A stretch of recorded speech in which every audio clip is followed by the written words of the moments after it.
Hi traders, this is Blake Morrow. You were listening to the Morning Edge webinar. I want to welcome you all back.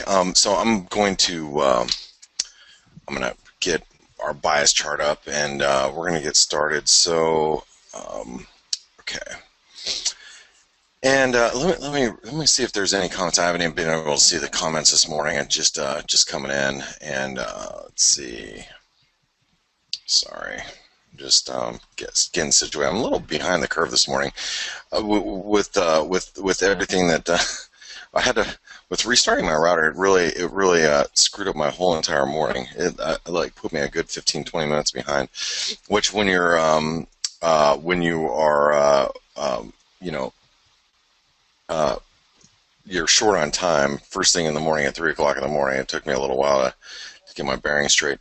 Um, uh, let's see. Brian, did I say 6,000 square feet above sea level? Did I actually say that? Oh my God. Yeah, that's what happened. I'm like still half asleep. Oh my God. Oh, there's one thing that happened. It was the craziest thing. So we were near a lake. We were right by Knoll Lake, and let me see if I can give you a couple pictures of what Knoll Lake looks like. Knoll Lake, Arizona. Let's see if I can give you a couple pictures of what it looked like here. Let's see, this is where we were at. Basically, it looks something like this. It's a real small, just a real small, little itty bitty lake, right? I actually swam out to this island here. That was tough. Believe it or not, I'm trying to get you a picture of the little island area. It's a little bit more difficult than I thought it was going to be. And I don't even know if we were supposed to swim out there, but let me see if I can. We were literally camping right by it.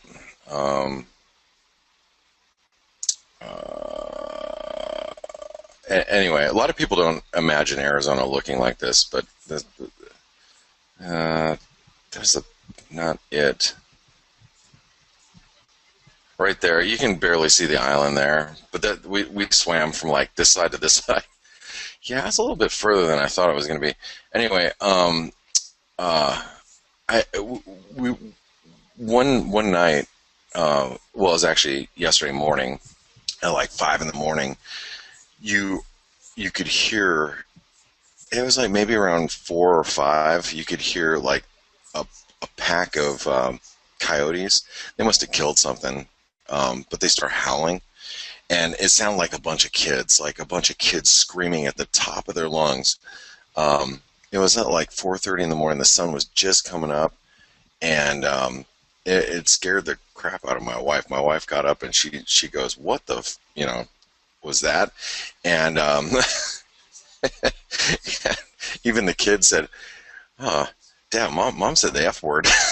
Like, yeah, my wife doesn't do that often, but we obviously, everybody that camps there, everybody's got guns, and I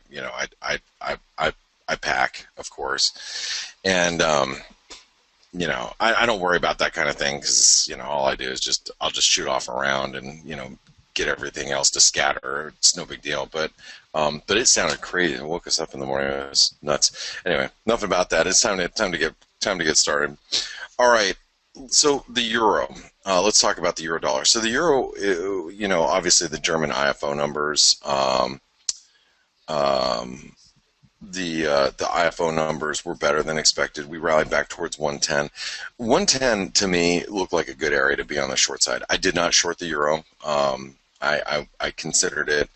We're still in a pretty slow moving move here, but the key and I think one thing that you have to pay close attention to is the dollar index. The dollar index really closed above that 618, which I'll go back. I'll talk about that a little bit later, which means that I really should be on the short side of the euro. I should be long the dollar. I am long the dollar Canadian. That's my only dollar long at the moment. But I feel like I should be short the euro. I'm not short yet. We came down and broke below the 786, which is also that spike low. Obviously, this week, what's going to be very important, in my opinion, what's going to be very important is going to be those spike lows down at 109 and 109.10 right here. Okay, and personally, I think, let's move this over here. I think, as long as we stay below 110, there's still there's a scope for the 109.10 or 109.10 area. I'm not completely sold on being short here just yet. I just haven't. I'm trying to muster up the confidence that I should still be shorting the euro at this point. I just haven't done so. Okay, and let's see. Let's go over. Draw that. Okay. See, the thing is if we stay below this blue trend line, we should be able to target that 109.10 area. So I'm gonna write down 109.10. Okay, that's obviously major support. Resistance, I'd say, is 110. You might even let it get a little bit higher than that to this. Remember, the 618 was holding us for a while. Maybe to 110.10. Because if we can take stops above the 110 level, I might actually short the euro. You know what I mean? We come back and here, let's put that back on bearish because it is. A few things are going to change today, by the way, on the bias chart. So the 110.10 area, if we can spike above, here, I'm going to draw it for you on a 15-minute chart. So if we can spike above 110, I probably will short there, especially if we have this little flag, all right? Something like this.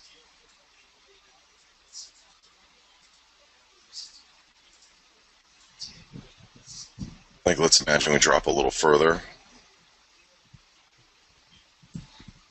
Something like this, all right? Here, let me remove this. Okay, I'd rather be short the euro up here than right here. Okay, that's what I'm thinking today. So let them spike it above 110, and then get on the short side if you can. All right, let's go over to the cable. Now the pound is pound's trading heavy. The pound, we have this inverted head and shoulder pattern, or had. The problem that we have now is we've lost the symmetry, and I know I mentioned that last week, and I think the cable is at risk. Here, I'm going to remove this. I think the cable is at risk for potentially breaking back down now. So instead of doing an inverted head and shoulder pattern, which a lot of people were playing it to the long side, look, I was one of those people. I played the pound twice last week. I bought it like at 131 and change. I sold it at 132.50. I bought it again at like 131 and change. I sold it again at like 132.30. I played it twice. Well, maybe it wasn't there. I played it on, I played it here and I played it here. Okay, as long as that 618 held.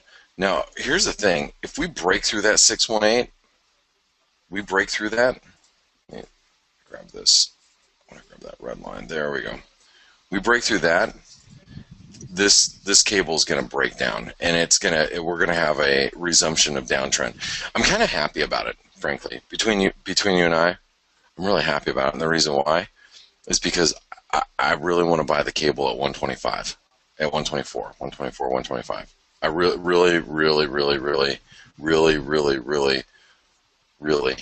can I say it again? I really want to buy it right here. Boom. And then go long. Like here in the next couple of weeks. Not necessarily right now. I'm just talking about here in the next few weeks. That's where I hope to buy the pound. All right. And I was a little bummed out that when we were doing this, what I thought was an inverted head and shoulder pattern, I was a little bummed out that we were going to go higher. And now I actually think we're going to break down. All right. So if we break through 130.50, this thing is toast. All right. Now, let's see what's capping it.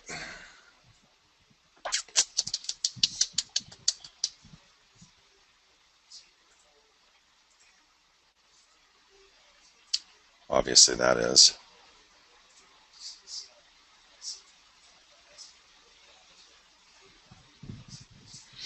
Hmm.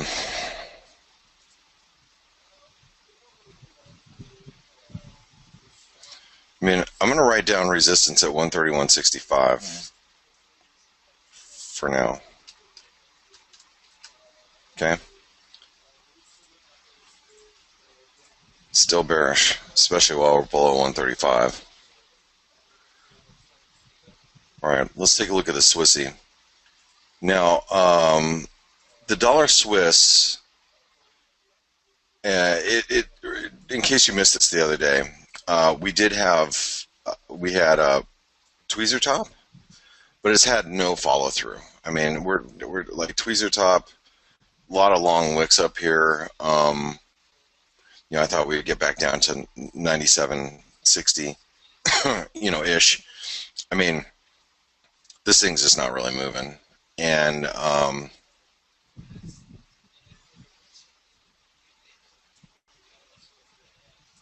can't get rid of this. Doesn't seem like that's relevant. That's not really relevant either. Well, maybe it is. Hold on.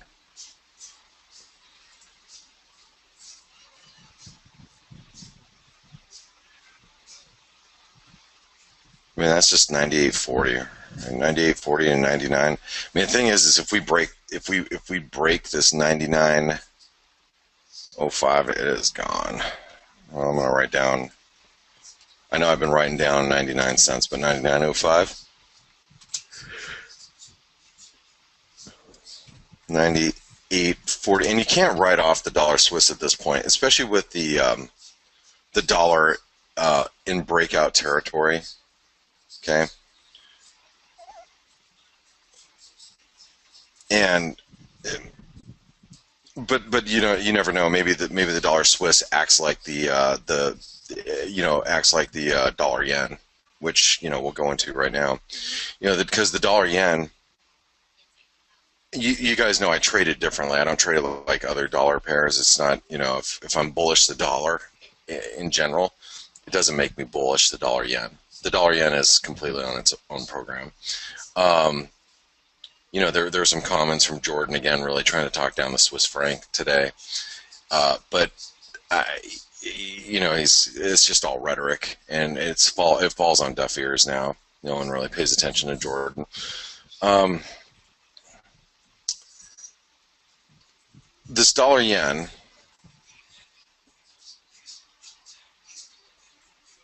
okay, this dollar yen stalled overnight at the 618 retracement. That means this is very important resistance now. 106.70. Oops, this is in a range. 106.70. That's pretty important resistance. Support for the dollar yen.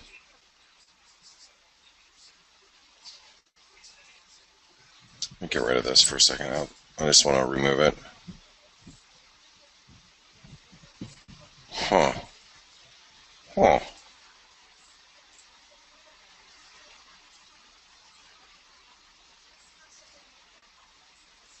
Huh.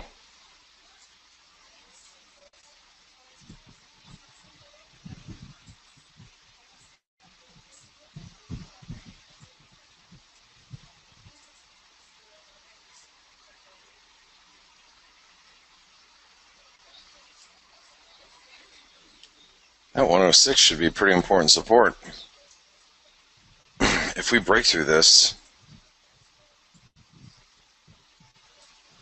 that's probably going to be pretty negative for some of these yen pairs, which I like, because I'm short Aussie yen, Canadian yen, and New Zealand yen right now. I'm down just a couple pips in the New Zealand yen. I'm down like 10 pips in the Aussie yen, and the Canadian yen I'm up like 10 pips. I'm basically flat right now. Um, so 106.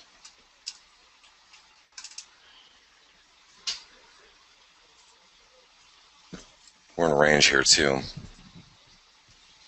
Okay. let's go over to the dollar Canadian. So the dollar Canadian, I am long. I bought it on Friday. I bought it at one. My cost average is 131.47. Okay, I bought it on Friday because let's get rid of this. I don't know what all this stuff is, so I'm just removing it.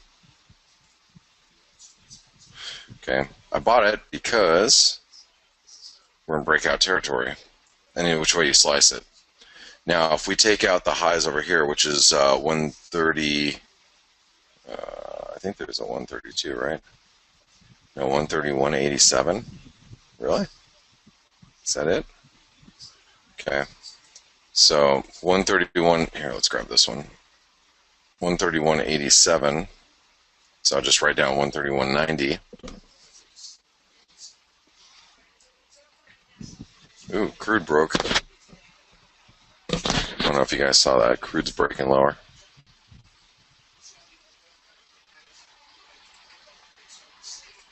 $131.90. If we break that, that should put a move back up to the 38% retracement, which is the 133 level. Okay, so that's going to be pretty big. So support.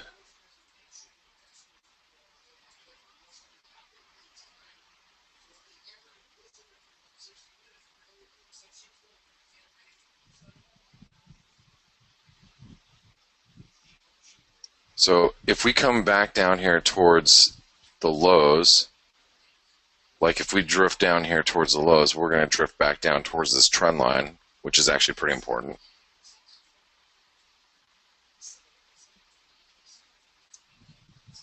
So 131.20 basically should be support today.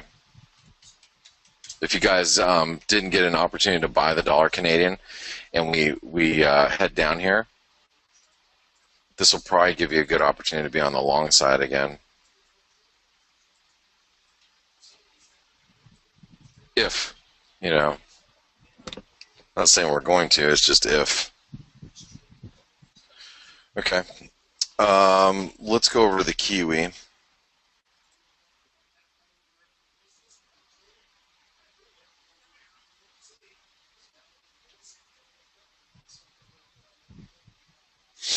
You know, this Kiwi, I'm actually quite surprised that we had this.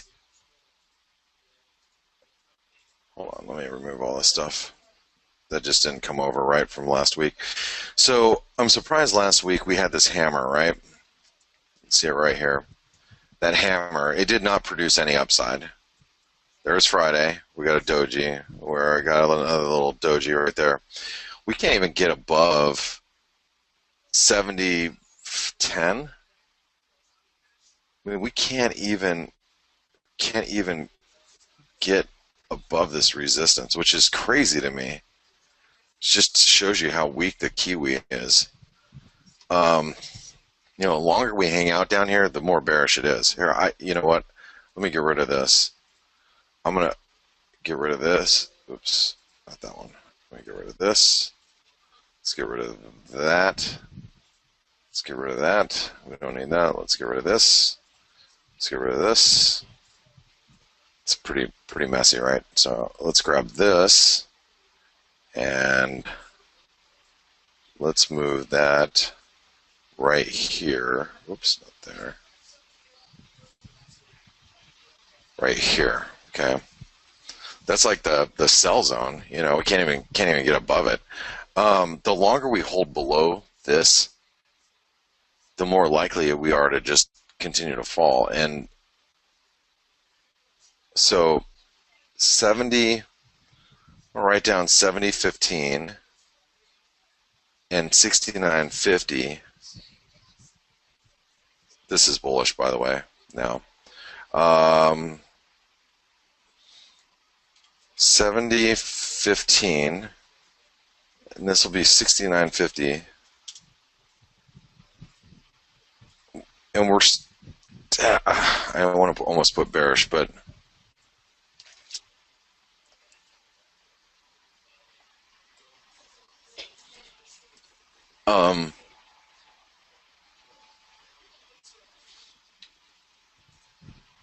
we're still in a range. I mean, you know, we start cracking through some of this support down here at 69.20, and that's really going to expose, you know, some downside. And that there's a fib, there's a two fib confluences there, so I'm going to write down 69.20 as being support as well. Okay. But yeah, if we clear that 69.20, I mean, it's just we're going to expose the lower end of this channel. Okay, I'm going to leave that there for you. I'll be back in a few minutes. We'll do the Aussie and everything else when we get back. Don't go anywhere. Hi traders, this is Blake Morrow. You are listening to the Morning Edge webinar. I want to welcome you all back. So let's go over to the Aussie dollar. Whoops, that's not where I want to be. Here's the Aussie dollar. Let's go over and check it out really quick. So the Aussie, you know, really choppy price action, you know, with the Aussie and the Kiwi as well. So we're actually testing the underside of this trend line here, which really begs to be shorted as well. I mean, thing is, it really hasn't moved a whole lot. Very, very tempted to short it right now, but I'm probably not going to. Well, it's tempting. 520. Resistance, I'm going to give resistance all the way up to here. I am very tempted to short the Aussie right now. I'm not going to, but I really, 75.20 is going to be resistance.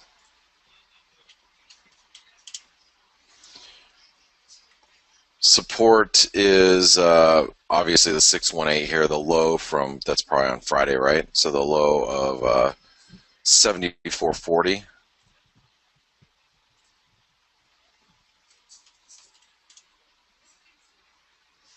And we're in a range. And really the range can be seen in the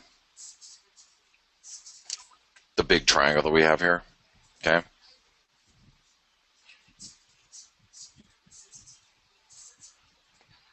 Obviously still looking for a move down there. It seems very likely to me. Try to grab that little red line here. Hold on. This one here. This one. There we go. I'll just move that over a bit. Okay. Okay. Let's go over to the dollar index. So here's the dollar index. All right. Now, this is what, in my opinion, this is a very big deal. Okay. So, and I want to take you out to a daily chart and kind of show you this range. And there's the 618 at the 97.20 level. Previous support, current resistance, 97.20. We broke above it, and we're sitting above it right now. Okay, which means that it is bullish while we're above 97.20, basically. So I'm going to write that down. 0.9720. Okay, that's going to be important support. Now, resistance, in my opinion, is going to be up here at 97.67, which is the 161% extension. So I'm going to write down, 97.70. Okay, that'll be 161% extension. Let me put the decimal point in the right place. 97.20. All right, and it is bullish. The dollar index is bullish, and you know what? When I look at the dollar index right now, we were looking at this. All right, and let me just show you. So we were looking at this. Do you remember this Gartley? I'm roughly doing it here. I can be a little bit more specific here in a second. We were looking at that Gartley. Now I'm looking at it like this.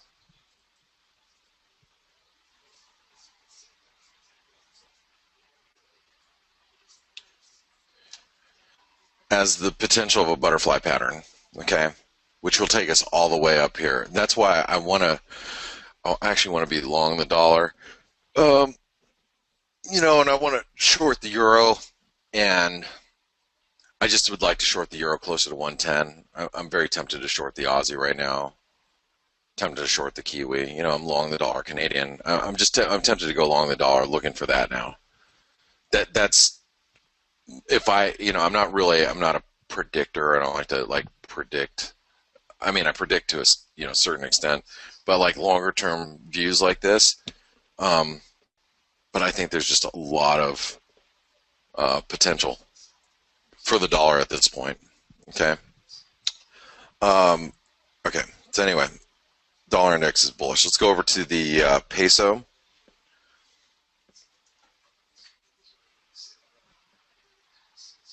Peso's been very choppy. I haven't traded this in the last couple of weeks. Um,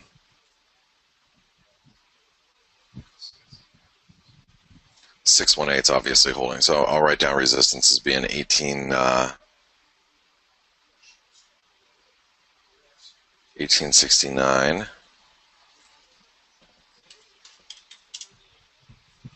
Oops.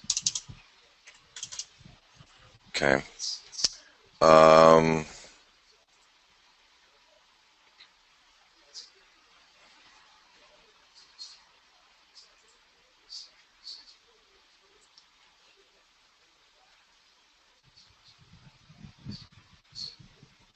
I guess we'll just write down support here for now, but it's 1840, basically 1848.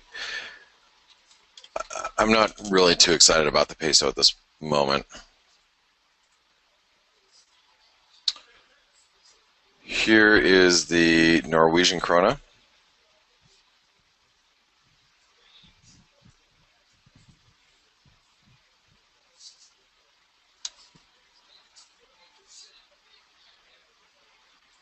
Okay.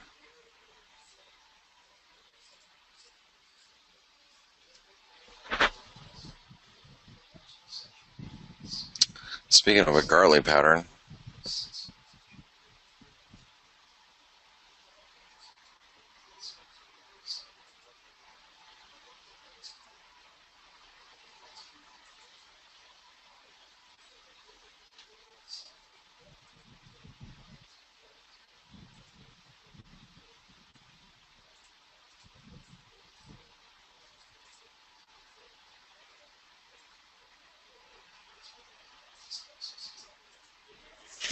okay, that should be good resistance right there. Right there at 860.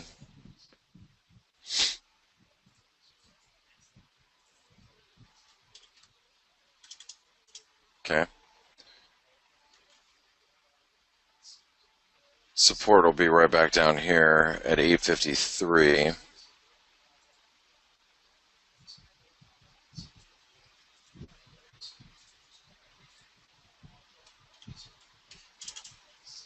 Okay.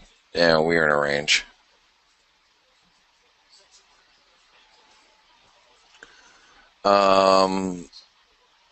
It's dollar Canadian's hitting new highs, isn't it?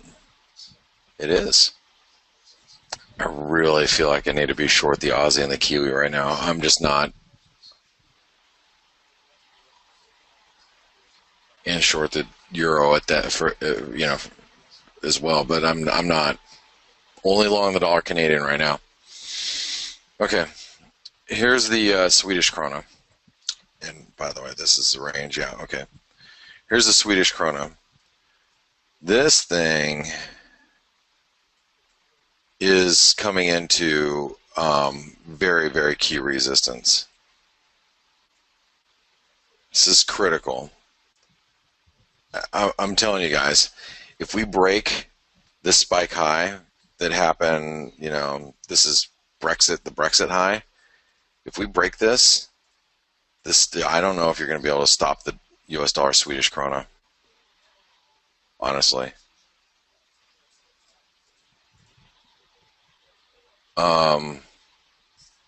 you know what? I'm sorry. I've got to short a little. I'm shorting just a little euro and a little Aussie right now, and a little Kiwi, just small size. I'm going to add to them on any pullbacks that I can get. I'm going to short a little bit of cable too. I got to buy some dollars here. The dollar looks too strong. I'm short a little bit, and I'm going to be adding, so I have to play the dollar on the long side here. I have to. Anyway, all right. This thing looks somewhat bullish here, and it looks actually very bullish. And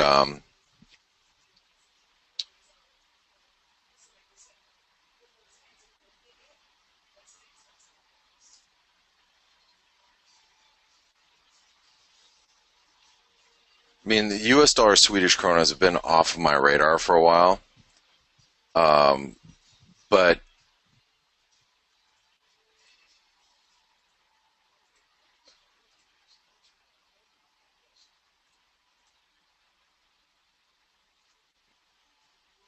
yeah, I have to buy a little bit too of the Swedish krona because this thing's bullish. I mean, any which way you slice it, and if it breaks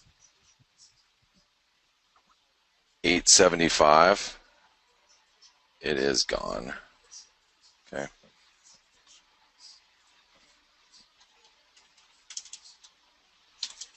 that's just a major resistance. We're in a range. We just just the potential for a breakout here is pretty good.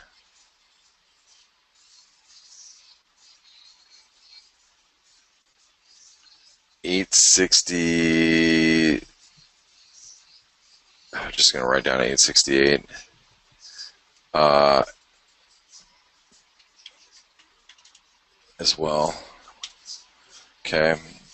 Support is 821. What? Wait. 861. Sorry.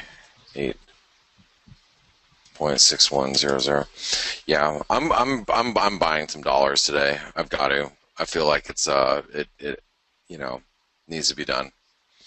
Okay. Anyway, there's your bias chart, and let me see if I can get some of your questions. So, um, Mirko's